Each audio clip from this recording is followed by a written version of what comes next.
আপনি যখন চায়না থেকে প্রোডাক্ট ইম্পোর্ট করতে যাবেন তখন সবার আগে আপনার মাথায় এই কোশ্চেনটা আসতে পারে যে ভাই চায়নার ফ্যাক্টরি থেকে ইম্পোর্ট করব নাকি ট্রেডিং কোম্পানি থেকে ইম্পোর্ট করব।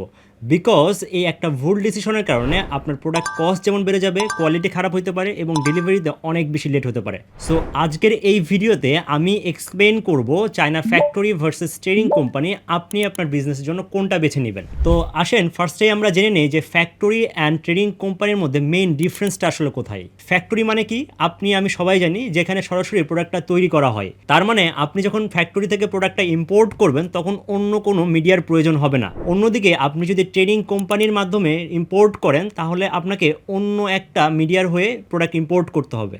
মানে দাঁড়ালো আপনি সরাসরি যে প্রোডাক্টটা তৈরি করছেন তার কাছ থেকে পারচেস করতেছেন না, বরং আপনি প্রোডাক্ট পারচেস করতেছেন আরেকজনের কাছ থেকে, আরেকজনের মিডিয়ার মাধ্যমে। আসেন এবার জানি যে ফ্যাক্টরি থেকে প্রোডাক্ট ইম্পোর্ট করার মেইন ফ্যাসিলিটিসগুলো আসলে কি। ফ্যাক্টরি থেকে প্রোডাক্ট ইম্পোর্ট করার সব থেকে বড় ফ্যাসিলিটিস হলো প্রোডাক্টের দামটা আসলে কম থাকে। আপনি একদম ডিরেক্টলি ম্যানুফ্যাকচারের কাছ থেকে কথা বলে পারচেস করতে পারবেন। তাছাড়া আপনি খুব সহজেই কাস্টমাইজেশন করতে পারবেন অ্যান্ড মনে রাখবেন নিজের ডিজাইন বা প্যাকেজিংটাও কিন্তু আপনি এখানে অ্যাড করতে পারবেন। আর তাই আপনি যদি বাল্ক অর্ডার করতে চান ফ্যাক্টরি আপনার জন্য বেস্ট চয়েস। কিন্তু ফ্যাক্টরি থেকে প্রোডাক্ট ইম্পোর্ট করার সব থেকে বড় ঝামেলাটা হলো আপনি এখানে চাইলেও লো কোয়ান্টিটি অর্ডার করতে পারবেন না। কারণ ফ্যাক্টরি থেকে অর্ডার করতে গেলে সাধারণত মিনিমাম অর্ডার কোয়ান্টিটি কিংবা MOQটা অনেক বেশি থাকে। আমরা তো ফ্যাক্টরির সুবিধা অসুবিধাগুলো জানলাম, এবার জানি যে ট্রেডিং কোম্পানি আসলে কিভাবে কাজ করে, এর ফ্যাসিলিটিসগুলো আসলে কি কি। ট্রেডিং কোম্পানির সব থেকে বড় ফ্যাসিলিটি হলো আপনি এখানে খুব কম কোয়ান্টিটিতে অর্ডার করতে পারবেন।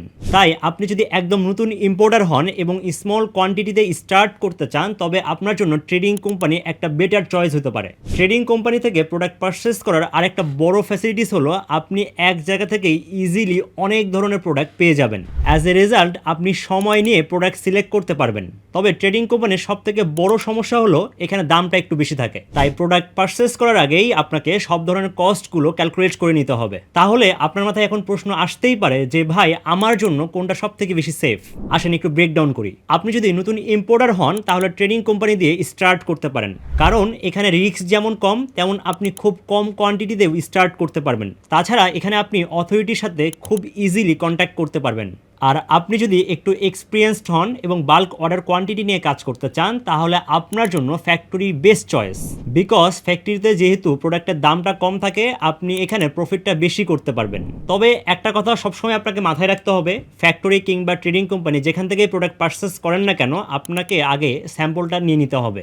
কারণ স্যাম্পল ছাড়াই আপনি যদি প্রোডাক্ট অর্ডার করেন তাহলে আপনাকে অনেক ধরনের প্রবলেম ফেস করতে হতে পারে।